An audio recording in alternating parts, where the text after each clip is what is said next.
In this video, I'm going to show you how I created a really simple but very elegant and budget-friendly fall vignette on my fireplace mantle.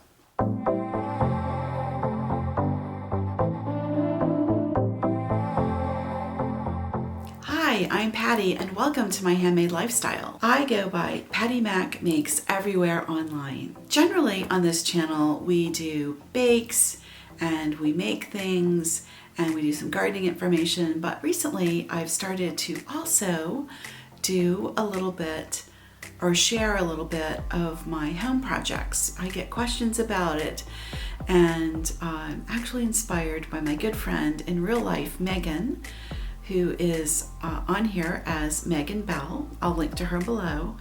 She does beautiful, beautiful home decor, DIYs and makeovers, and so she's inspired me to try some new things. This fireplace mantle that you see behind me is one of those.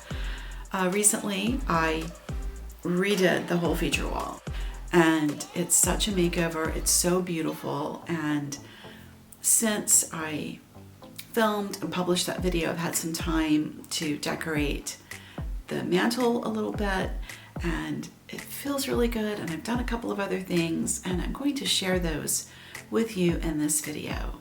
So stick around and let's get into really taking a close-up look at what I've done and what I've got and how you can do it too.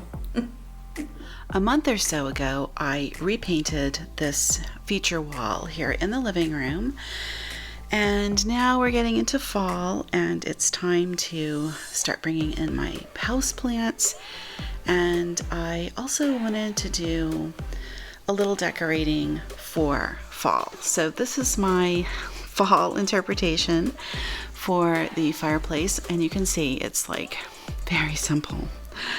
I do not do over-the-top decorating anymore. I have done that in the past. I don't do it now. It just is too much. It's just not something I'm really into. But this I really like. It's just enough to feel like it's seasonal without being over the top. And I also don't do a lot of like super quirky Halloween type of stuff. I go more for fall harvest, I guess. And that way this works all the way through to Thanksgiving. So I get a lot of use out of it. And I'm good with that. So I've changed a couple of things since we checked in last. So let me show you what else I've done to finish off my beautiful fireplace. The biggest change since I shared the painting project with you is that I made over my fireplace hearth, and I'll insert some footage here of the old fireplace hearth, and it was just the basic black slate that was put in when they built the place. So I had these extra tiles and I was using them as photo backdrops, and I laid a couple in place to see how I liked them, and I wound up really liking them. So I found a friend with a tile cutter, and they trimmed them down for me, and I was able to fit them all into place right there on the hearth. So I didn't do any mortar, there's no grout. Those tiles are just laying there. They're laying on top of the old slate, so I can take them up at any time. And when I picked out this particular tile, there were a couple of considerations, and the main consideration was that I already had it, so I didn't have to spend any more money, and that was a good consideration. I spray painted the plant stands. I'm going to do a video to show you what a difference that makes. When that's ready, I'll link over to it. Really, spray paint is such an amazing thing. It's not that expensive. The new spray paints are not messy, and what a difference. And when you decide you want something else, you just spray paint over it. It's not a big deal. So I did not spend a lot of money to do this mantle, and you don't have to spend a ton of money to make something nice. And the pieces that I bought for this are the little pumpkins and gourds, and I got those at Trader Joe, and they were, maybe $6.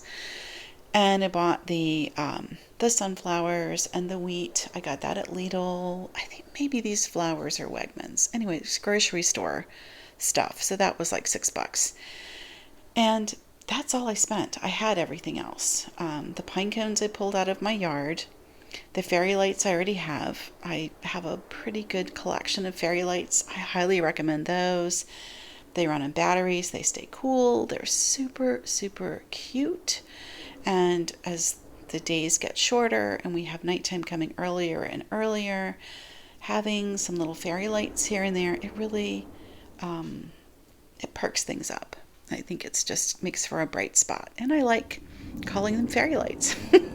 The candle we had, and the plant is a bromeliad, and that is the bromeliad that I picked up last year or earlier this year, I should say, at the Flower and Garden Expo. I'll link over to that, and it has done beautifully. So I'm super happy with that plant. I love the way it looks. It's easy to take care of, and I have it in its terracotta pot, but it sits inside of that white giraffe, and the white, I think, works really well with everything else. The textiles, when I first put this up, there was nothing under the pieces, and I just felt like it needed something else. I went and dug through the cedar chest, the antique chest in my mom's room that has all of these old textiles, and a lot of this stuff came from my great aunt Edith. And these things were made by nuns, like in the earlier part of the 1900s. So they're old. And I pulled them out, and I used my steamer, and I was able to steam out the wrinkles. And I think they're beautiful. This is all hand done. The blue scarf, that is all hand tatting. It's absolutely gorgeous. And the piece at the end, I think it's supposed to be a placemat, and I've never seen this kind of needlework. That's really super interesting to me. So I just pulled a couple of pieces and put them up there, and they were just enough to give some texture and to ground the other little decorative pieces, and that's what I went with. Well, that's today's video. I hope that you found that inspiring, and that I hope that it shows you don't have to do a lot or spend a lot to have something really pretty and to bring that the feeling of the season into your home. So that's what I've got. I hope you enjoyed it, and I will see you in the next video.